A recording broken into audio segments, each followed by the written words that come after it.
All India बार का admit card आ गया है। अब उसको कैसे डाउनलोड करना है, क्या क्या चीजें हैं उस एडमिट कार्ड के अंदर, सारी चीजें चलिए फटाफट से जानते हैं। सबसे पहले आपको क्या करना है, ऑल इंडिया बार की साइट पे जाना है। ठीक है, फटाफट से साइट पर जाकर आपको अपना लॉगिन करना है। लॉगिन करने के बाद आपकी जो भी आईडी पासवर्ड है वो आपको डालना है।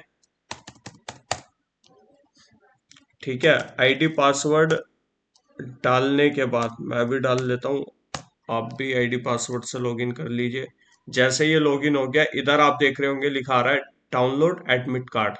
तो आप एडमिट कार्ड पे क्लिक करेंगे, यहाँ से ओके करेंगे तो सबसे पहले ये इंटरफेस खुलता है। इसके अंदर क्या कहता है, पहली चीज ये बोलता है कि भाई प्रिंटिंग के रिगार्ड में इंस्ट्रक्शन है क्या।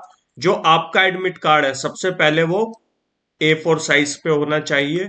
दूसरी चीज, लेआउट जो है वो पोर्ट्रेट मोड में हो, लैंडस्केप मोड में ना हो। तीसरी चीज, margin should not be greater than 0.35 px। ठीक है, मार्जिन जो है इससे बड़ा नहीं होना चाहिए, 0.35 px से ज्यादा। ठीक है, headers and putters should be checked of, यानी कि कोई चीज क्रॉप्ड ना हो जाए, इस चीज का आपको ध्यान रखना है क्योंकि इस पे क्यूआर कोड भी दिया हुआ है। ये तो भाई हो गई प्रिंटिंग इंस्ट्रक्शंस। ठीक है, इसके बाद देखते हैं और क्या लिखा हुआ है। ये आप जब प्रिंट की कमांड दोगे ना तो ये लिखाएगा, तो आपको एज इट इज सारी चीज रखनी है। पोर्ट्रेट मोड A4 साइज पे, कस्टम्स, ठीक है, scale default, header and footer और बैकग्राउंड और ग्राफिक्स। ठीक है, इन चीजों का आपको ध्यान में रखना है, ये सारा पूरा बता रखा है कैसे कैसे होगा। आप भाई अब क्या होगा, ओके करने के बाद आपका एडमिट कार्ड खुल जाएगा। सारी डिटेल आप चेक कर लेंगे, अपने साइन, फोटो, अपना नाम, फादर्स नेम, अपना रोल नंबर। ठीक है, इनरोलमेंट नंबर आप चेक कर लोगे अगर आपने इनरोल करा लिया आपकी स्टेट बार काउंसिल में। मेल, आप इसके बाद कैटेगरी वगैरह देख लोगे अपनी। ठीक है, अगर आप वो हो, फिजिकली डिसेबल्ड हो, तो आपके लिए अलग से टाइम अलॉटेड है, वो सारी चीजें आप चेक कर लोगे। स्क्राइबर की नीड है या नहीं, स्क्राइब कौन होता है, स्क्राइब मतलब हो गया जो पर्सन आपके पे आप पे पेपर दे सकता है, लेकिन बैठ के आप ये आंसर उसको बताओगे एग्जामिनेशन हॉल में। ठीक है, अब देखिए भाई यहाँ आता है details of examination centre. Examination centre की डिटेल्स क्या क्या, सबसे पहले भाई आपका सेंटर कहाँ पड़ा है, आपका एग्जाम सेंटर कोड, अब फिर किधर पढ़ा है, तो भाई स्कूल है, जैसे इन भाई साहब का रिच मंड ग्लोबल स्कूल है। ठीक है, ये प्रॉपर एड्रेस है, ये देख लीजिए। डेट ऑफ एग्जामिनेशन 30/11/25 है। एग्जाम ड्यूरेशन जो है भाई देखो आपकी 3 घंटे की है, और 1 बजे से लेकर 4 बजे तक एग्जाम होगा। पहली बार ऐसा हो रहा है कि आपका मॉर्निंग की जगह एग्जाम हो रहा है आपका दोपहर में, आफ्टरनून में। तो इसमें 1 से 4 बजे तक आपका एग्जाम है, लेकिन रिपोर्टिंग टाइम जो है, रिपोर्टिंग टाइम है आपका 11:30 बजे, यानी कि 11:30 तक आप कोशिश करिए पहुंच जाइए, क्योंकि अब एंट्री आपकी 1:15 तक लास्ट होगी, उसके बाद एंट्री नहीं होगी, 1:15 के बाद एंट्री नहीं होगी, 1:15 बजे एंट्री बंद हो जाएगी। तो बट कोशिश ये मत करना कि घर से सोच के निकलो अरे मैं 12:30 तक पहुंच जाऊंगा, या 12:30 बजे निकलूंगा, या निकलूंगा 1 बजे, तो मैं 1:15 तक तो पहुंच ही जाऊंगा। ये मत करना भाई, थोड़ा जल्दी निकल जाना, आपके लिए सही रहेगा। कोशिश यही टारगेट लेके चलना कि 11:30 तक मैं सेंटर पे पहुंच जाऊं, क्योंकि रिपोर्टिंग टाइम आपका 11:30 है। क्यूआर कोड दे रखा है भाई। ठीक है, एग्जाम की लोकेशन वगैरह के लिए ये अच्छा करा ऑल इंडिया बार ने इस बार, क्योंकि भाई दिक्कत आती थी, स्कूल में कंफ्यूजन होती थी लोकेशन ढूंढने में, तो ये क्यूआर कोड को आप स्कैन करके इजिली अपनी गूगल लोकेशन पे की हेल्प से वहां पर पहुंच सकते हो। ये अच्छा करा, ये पर्सनली मेरे को भी अच्छा लगा। ठीक है, एप्लीकेशन स्टेटस के में भाई ये क्या लिखा रहा है देख लो, thank you, your application for AIB 20 has been successfully submitted. Remark इसमें दिया है, if your documents are incomplete then please complete the same before the date of result. यानी कि रिजल्ट की डेट से पहले अगर आपके डॉक्यूमेंट इनकम्प्लीट है, तो रिजल्ट आने की डेट से पहले आप इसमें अपने जो भी डॉक्यूमेंट है अगर वो अब आपको मिल गए हैं, आपके पास आ गए हैं रिजल्ट आने से पहले, तो आप उसको सबमिट कर देना। आपके पास ऑप्शन अवेलेबल रहेगा सबमिट करने का, ठीक है? क्यों? क्योंकि अगर आपने नहीं करे तो आपके एग्जाम में पास फेल लिखा नहीं आएगा, वहां पर विद हेल्ड लिखा आएगा। तो उस विद हेल्ड वर्ड को रोकने के लिए आपको क्या करना है? आपको अवॉइड करना है कि भाई कोई डॉक्यूमेंट आप ना सबमिट करो अगर इनकम्प्लीट है तो। ये कोशिश मत करना, ये गलती मत करना, ठीक है? अपना जो भी आपके इनकम्प्लीट डॉक्यूमेंट है वो कंप्लीट कर लो एग्जाम की डेट से पहले, ताकि आपका जब एग्जाम आए तो वो पास आए। अब भाई देखो, कुछ इंपॉर्टेंट इंस्ट्रक्शंस दी गई है कैंडिडेट के लिए जो काफी ज्यादा जरूरी है, और हम भी इसको पढ़ेंगे क्योंकि बहुत क्वेरीज बहुत आती है यार आप लोगों की ना, इतनी क्वेरीज आती है बस क्या ही बताऊं। तो इंपॉर्टेंट इंस्ट्रक्शंस क्या है कैंडिडेट के लिए वो देख लेते हैं। सबसे पहला, candidates are required to carry this admit card along with government issue one photo ID proof of their respective examination centre. भाई देखो, कैंडिडेट को अपने एडमिट कार्ड ले जाना है, ठीक है? उसकी कॉपी निकलवा के प्रिंट आउट, और उसके साथ एक ऐसा गवर्नमेंट आईडी प्रूफ आपका चाहिए जिसमें आपकी फोटो हो। अपना लाइसेंस ले जाओ, अपना पैन कार्ड ले जा सकते हो, वोटर आईडी कार्ड वगैरह, जो आपका फोटो आईडी प्रूफ हो, एक वो ले जाना है आपको, ठीक है? सेकंड कहता है the candidate is to visit the examination at least one day in advance and she key reach the centre. देखो, एक दिन पहले आप, संडे को आपका एग्जाम है, सैटरडे एक बार जाके अपना देख लो ना कहाँ पर आपका एग्जामिनेशन सेंटर है, ताकि आपको लेट नेक्स्ट डे ना पड़े, क्योंकि आपको पता ही नहीं होगा किधर है, तो आपको टाइम लग सकता है जिसकी वजह से जो आपका पेपर छूटने का कारण बन सकता है। थर्ड पॉइंट के अंदर कहता है आपको 11:30 तक आ जाना, पहुंच जाना है अपने एग्जामिनेशन सेंटर एनी हाउ, ठीक है? फोर्थ पॉइंट क्या आता है, 1:15 के बाद आपकी एंट्री नहीं होगी, इस चीज को आपको ध्यान में रखना है। फिफ्थ पॉइंट क्या आता है, candidate are allowed to carry only bare act without note and comments. देखो भाई, इसके अंदर क्लियरली ये कहा गया है जो कैंडिडेट है वो बेयर एक्ट्स कैरी करेंगे विदाउट नोट और कमेंट वाले इनसाइड द एग्जामिनेशन सेंटर। तो आपको कोई एडवाइस दे अरे चले जाओ, कौन, इस पे भी मैंने एक शॉर्ट वीडियो बनाई थी कि अगर आपको कोई एडवाइस दे अरे चले जाओ कोई दिक्कत नहीं, कौन देख रहा है। और जो एग्जाम कराने आते हैं, ठीक है, जो स्टाफ आता है वो तो स्कूल का या कॉलेज का स्टाफ होता है, उन्हें क्या नॉलेज, क्योंकि वो उनके बैकग्राउंड का नहीं होता सब, वो लॉ वगैरह तो उनको नहीं पता। लेकिन इसमें क्या होता है भाई, आपका एआईबी जो पूरी कमेटी है जो कराता है ये एग्जाम वगैरह conduct, bar council of India वगैरह, वो अगर वहां पर आ गए और उन्होंने आपको पकड़ लिया तो आप फिर वहां पर फंस जाओगे, इसलिए वो गलती मत करना। सिक्स पॉइंट क्या था भाई, किसी भी तरह का mobile phone, digital smart watches allow नहीं है, बैग अलाउ नहीं है, हैंड बैग अलाउ नहीं है, calculator, electronic gadget equipment, paper, book, notes तक अलाउ नहीं है। बुक्स भी आप नहीं ले जा सकते, पेपर्स भी आप नहीं ले जा सकते, सिर्फ आप क्या ले जा सकते हो, bear act without notes and comments वाला, सिर्फ वो बेयर एक्ट आपको अलाउ है। are strictly not allowed inside the examination center of any candidate found using in possession of such unauthorized material or including in copying or adopting unfair means are liable to be summarily disqualified। भाई summarily आपको disqualify कर दिया जाएगा। अब आप बोलोगे यार ये summarily disqualified क्या है? भाई summarily disqualified है, आपको ऑन द स्पॉट डिस्क्वालीफाई कर दिया जाएगा बिना किसी फॉर्मल डिस्क्वालिफिकेशन के। सेवन पॉइंट के अंदर आ जाता है, क्या कहता है सेवन पॉइंट, कहता है candidate should not allowed to leave the examination on before the conclusion of the examination and without handing over the answer sheet. ऐसा नहीं है आप टेबल पे रखिए और भाग गए पेपर छोड़ के, नहीं, अगर आपका पेपर कंप्लीट हो गया तो आपको वेट करना है जब एग्जामिनर जो आपका पेपर ले रहा है वो अलाउ करे तो आपको उसको शीट देके फिर आप एग्जामिनेशन को छोड़ सकते हो। पॉइंट नंबर 8 कहता है all marking on answer sheet must be with blue और ब्लैक पेन पिन पॉइंट, अच्छा बॉल पॉइंट पेन ओनली। भाई देखो, जो आपको पेन यूज करना है बॉल पेन यूज करना है, ब्लू ब्लैक आप यूज कर सकते हो, पेंसिल आप यूज नहीं करोगे। अगर आपने पेंसिल से मार्क करके छोड़ दिया तो आपका वो डिस्क्वालिफिकेशन मानी जाएगी, आंसर शीट ही इवन डिस्क्वालीफाई। क्वेश्चन की तो यहाँ बात ही नहीं कर रही है कि आपने एक क्वेश्चन भर दिया, फिल कर दिया पेंसिल से, तो भाई अब आपको वो क्वेश्चन नहीं माना जाएगा।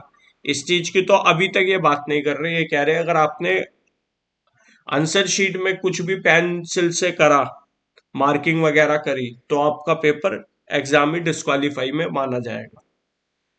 पॉइंट नंबर 9 क्या था, candidate should enter the roll number on the answer sheet as it mention on the admit card. देखो भाई, जो भी आपका रोल नंबर है एडमिट कार्ड में मेंशन है, वही रोल नंबर आपको आपकी आंसर शीट में लिखना है। और जो भी ओवल्स है, ओवल्स मतलब जो सर्कल है, जो गोले हैं, उनको ध्यान ध्यान से भरना है। गलती से भी मिसमैच मत करना, जल्दबाजी में मत करना उस चीज को। ये भी हरकत करने पर अगर कुछ गलत आपने भर दिया तो आपका डिस्क्वालीफाई हो सकता है पेपर। 10 पॉइंट कहता है candidate must follow the instruction strictly as mentioned on the test booklet cover. जो भी भाई बुकलेट आपको मिलेगी क्वेश्चन पेपर, इन शॉर्ट बोले तो उस क्वेश्चन पेपर में जो भी इंस्ट्रक्शन होंगे उसको भाई स्ट्रिक्टली आपको पढ़ना है।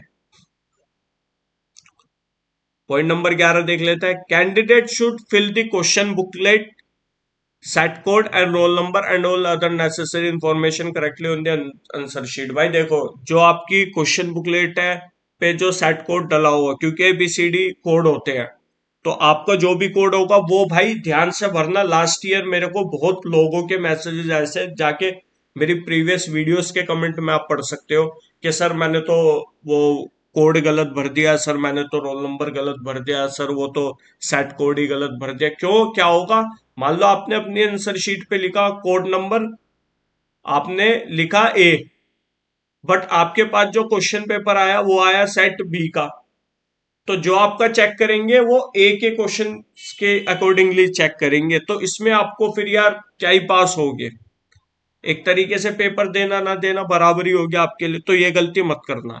Any error or omissions in this entry will lead to direct rejection the answer sheet.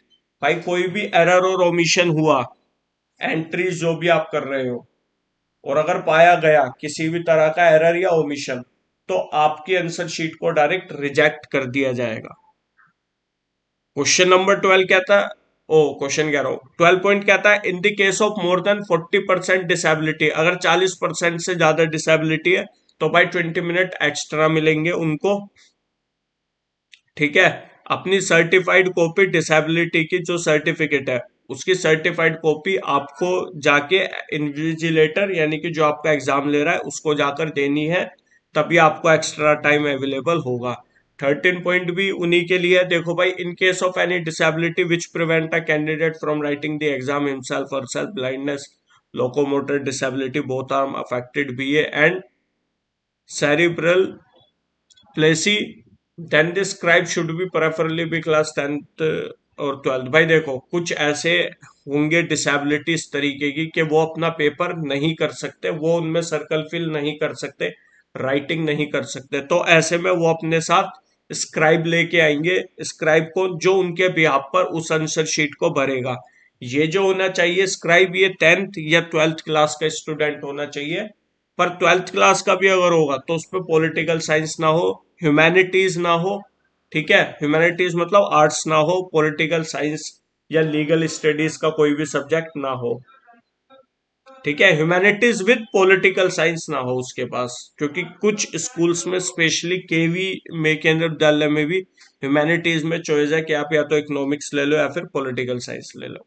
क्योंकि मैं केवी का ही स्टूडेंट रहा हूं तो मेरे को इस चीज के बारे में पता है। ठीक है भाई, and such scribe shall be required to carry school identity card, age and address proof via Aadhaar card. भाई देखो, इसके अंदर आपको आइडेंटिटी कार्ड ले जाना है उस स्क्राइब का, जिसमें और एज और एड्रेस प्रूफ ले जाना है, ताकि ये कंफर्म हो सके कि भाई वो कौन से स्कूल में है, कौन सी क्लास में है और उसकी एज अभी क्या है। No or address proof, no scribe shall be provided by examination centre, examination centre द्वारा कोई भी स्क्राइब प्रोवाइड नहीं कराया जाएगा, आपको अपना खुद का इन डॉक्यूमेंट्स के साथ लेके जाना पड़ेगा। दी क्वालिफिकेशन, ये पॉइंट तो भाई मेरे को समझ ही नहीं आता है, बहुत ही वाहियात पॉइंट लगा मुझे।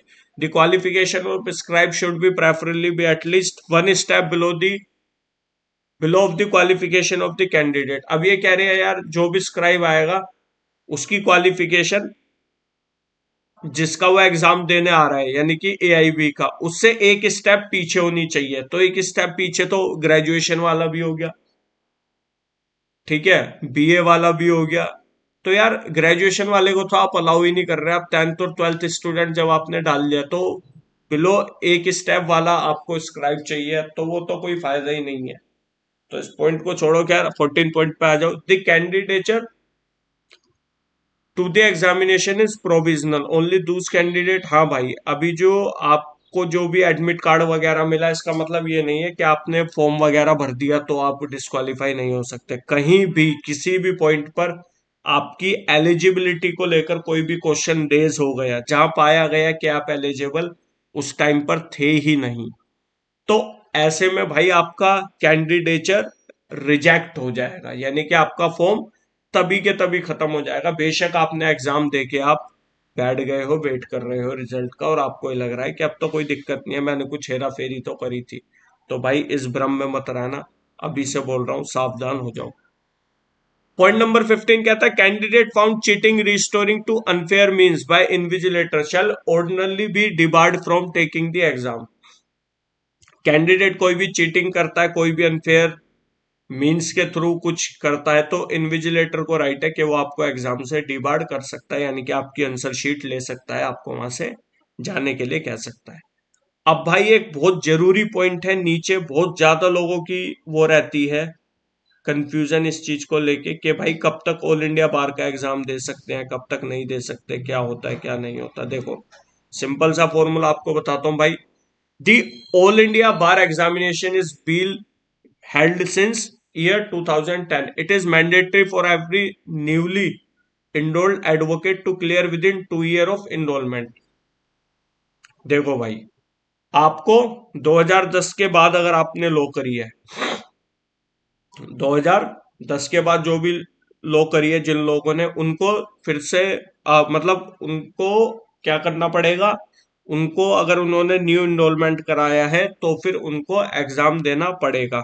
और आपका जो प्रोविजनल सर्टिफिकेट मिलेगा उससे लेकर जब भी आपका इनरोलमेंट हुआ तब से लेकर 2 साल के अंदर आपको ये पेपर पास करना पड़ेगा। अगर आपने पेपर पास नहीं करा तो आपको प्रैक्टिस कंटिन्यूटी में नहीं लिया जाएगा, यानी कि कंटिन्यूटी में आप प्रैक्टिस नहीं कर पाओगे 2 साल बाद। फिर चाहे आप 10 साल में क्लियर करो एग्जाम, चाहे तीसरे साल में करो, जब आपका क्लियर हो जाएगा एग्जाम ऑल इंडिया बार का तभी आपको अलाउ करा जाएगा। प्रैक्टिस सिर्फ आप जिस दिन से आपका एनरोलमेंट हुआ है उस डेट से लेकर 2 साल तक प्रैक्टिस कर सकते हो प्रोविजनल सर्टिफिकेट पे। बार काउंसिल ऑफ दिल्ली है, अगर आपकी जो भी स्टेट है उसका, दिल्ली हो, यूपी हो, राजस्थान हो, हरियाणा हो, जो भी हो, ठीक है।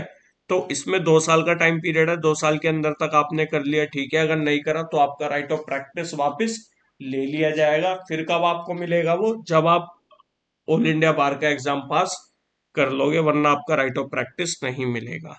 तो भाई ये सारी चीज है एग्जाम पॉइंट ऑफ व्यू से। अपनी मेहनत करते रहो, सॉलिड लगे रहो, आपका एग्जाम निकल जाएगा, ठीक है। जितने क्वेश्चंस लगा सकते हो लगाओ, जितने एमसीक्यू सॉल्व कर सकते हो करो, ठीक है। तो मिलते हैं हमारी नेक्स्ट वीडियो में, तब तक के लिए मजे में रहिए, खुश रहिए, माँ बाप को प्यार कीजिए, डिप्रेशन वगैरह से दूर रहिए, पढ़िए, खुद खुश रहे, औरों को भी रहने दे, और एकदम मजे में रहिए। धन्यवाद।